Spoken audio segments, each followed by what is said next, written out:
A Synapse, uma empresa que surgiu em 2010, nasceu na neurociência.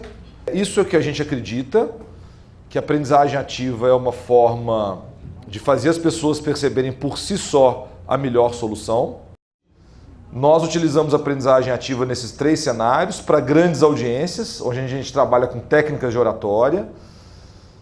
Vamos agora pela manhã detalhar como é que a gente trabalha com pequenos grupos e também realizamos abordagem one-on-one, abordagem 1 a 1. Pessoal, mas antes de começar propriamente, eu queria fazer uma nota pessoal para contar para vocês como isso tudo aconteceu.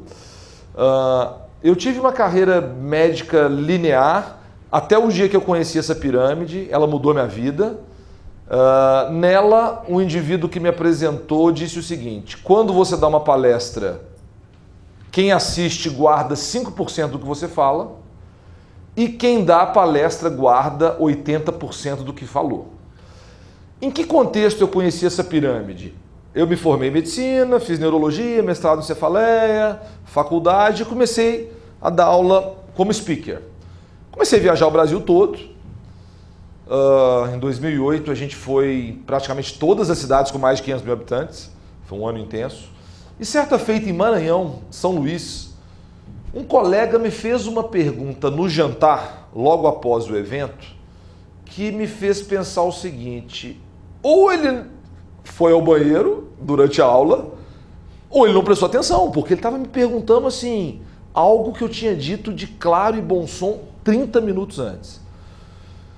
Eu falei, estranho, né? Olhei o preço da minha passagem aérea, falei, nossa, mas se não estiver funcionando essa educação médica aqui, sai cara essa história. Ok, continuei viajando. Comecei a perceber que, tal como aquele comportamento, isso se repetia em todas as cidades que eu passava. Ou seja, eu chegava para dar uma aula, o meu colega de Sociedade Brasileira de Cefaleia me cumprimentava, interagia, falava de um novo abstract, me perguntava se no ambulatório da UFMG eu aplicava a escala A ou B, mas a maioria dos médicos não interagia. Eu comecei a perceber que aquilo era um comportamento sistemático. O que aconteceu na época? Uma faculdade de medicina privada abriu uma faculdade em Belo Horizonte, onde já haviam 2 faculdades muito tradicionais. Outra privada, Ciências Médicas, e a federal, que era a Universidade Federal da UFMG. Para conseguir entrar em Minas Gerais de uma maneira competitiva, ele foi buscar no mundo todo um currículo inovador. E encontrou em Maastricht, na Holanda, o Problem-Based Learning. Ele trouxe o Problem-Based Learning para essa faculdade. Hoje, a maioria das faculdades ou são PBL puras, ou são híbridas, ou falam que são. Por que algumas falam que são e não são? Para fazer PBL de verdade, é fundamental você fazer capacitação docente, porque é um jeito diferente de ensinar. Nessa capacitação docente, essa pessoa me disse assim: Ari, o que você espera? Continuar um showman no topo da pirâmide? Eu aprendi a dar aula em cursinho, fui professor há muitos anos. Então você quer ser um showman reconhecido pela sua didática, eloquência? Ou você quer de fato ensinar as pessoas? Porque em dinâmicas de pequenos grupos, essa taxa de aprendizado pode chegar em 50%. Aí eu juntei Lé com Cré, né? Eu falei, pô, se eu pegar esses princípios do PBL e colocar no peer-to-peer, assim nasceu em 2010 a Synapse, a gente foi muito bem, ganhou um prêmio de melhor prática global e na sequência a coisa foi fluindo. Depois de ter feito essa nota pessoal, queria só contextualizar por que essas dinâmicas de grupo tem taxas de retenção maiores, né? Vejam que o praticar fazendo é o jeito que o médico aprende de fato. É beira de leito, é ambulatório, etc. Bom, Ti, uma pesquisadora muito popular no meio de aprendizagem ativa, publicou uma coisa que me causou uma surpresa. Ela disse assim: para de dar aula e os alunos vão aprender mais. Ela sustenta que você, quando realiza uma abordagem socrática, ao invés de você dar a resposta, você evoca o diálogo, você faz o indivíduo chegar aonde precisa.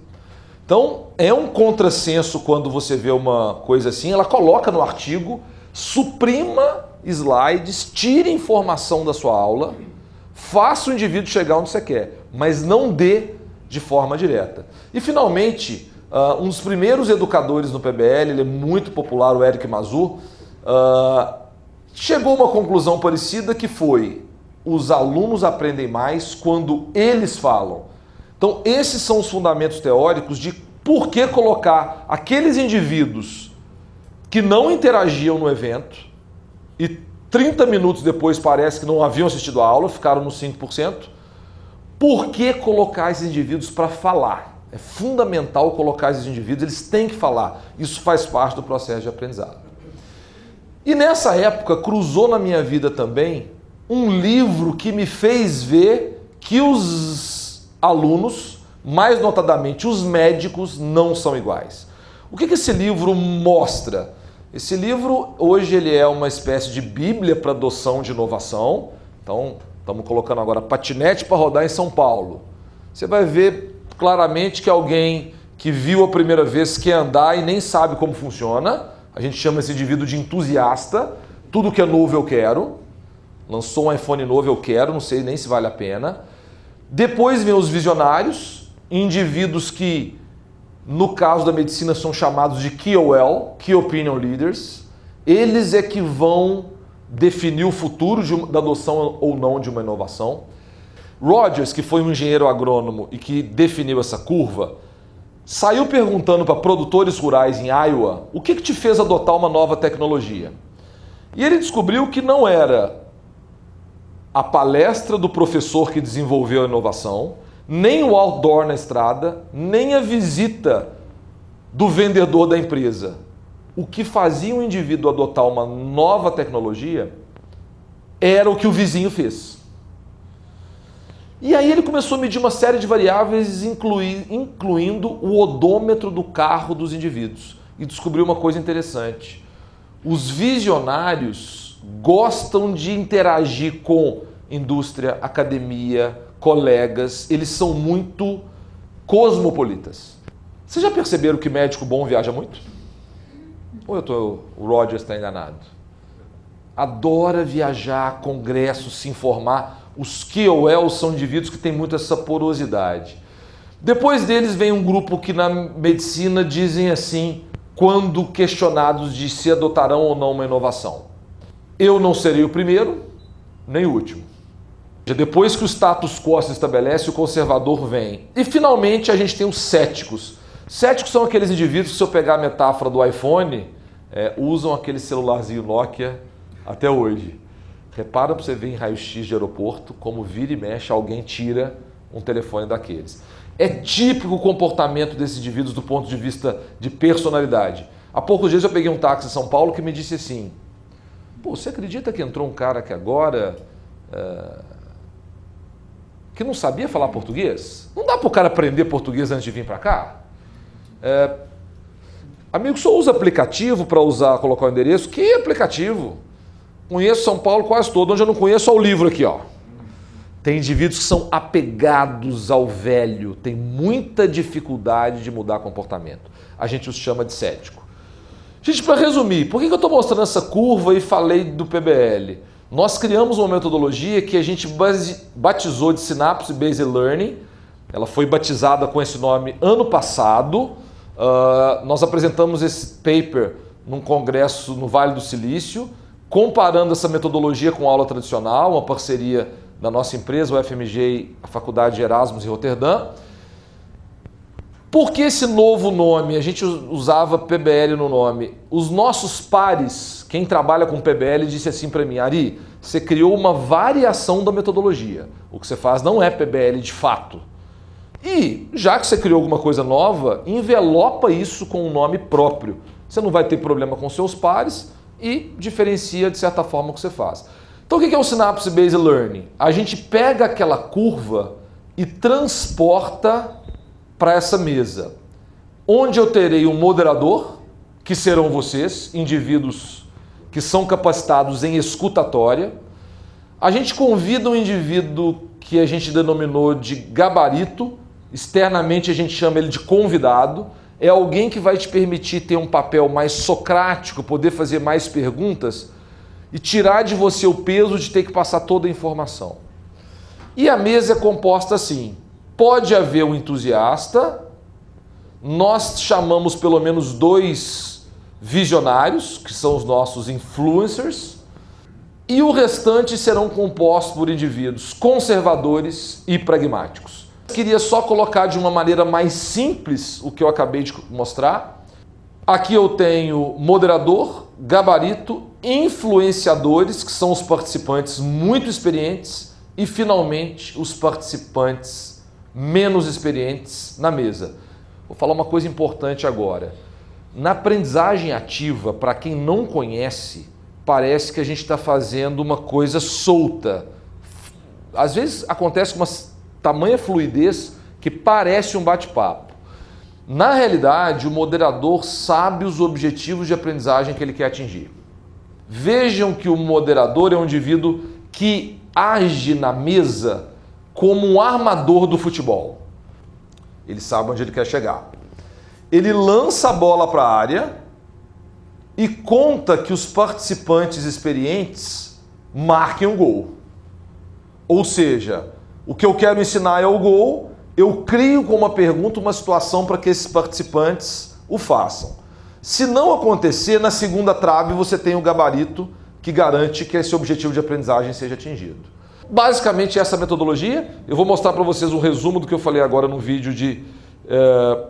já vou passar um vídeo para vocês de 3 minutos.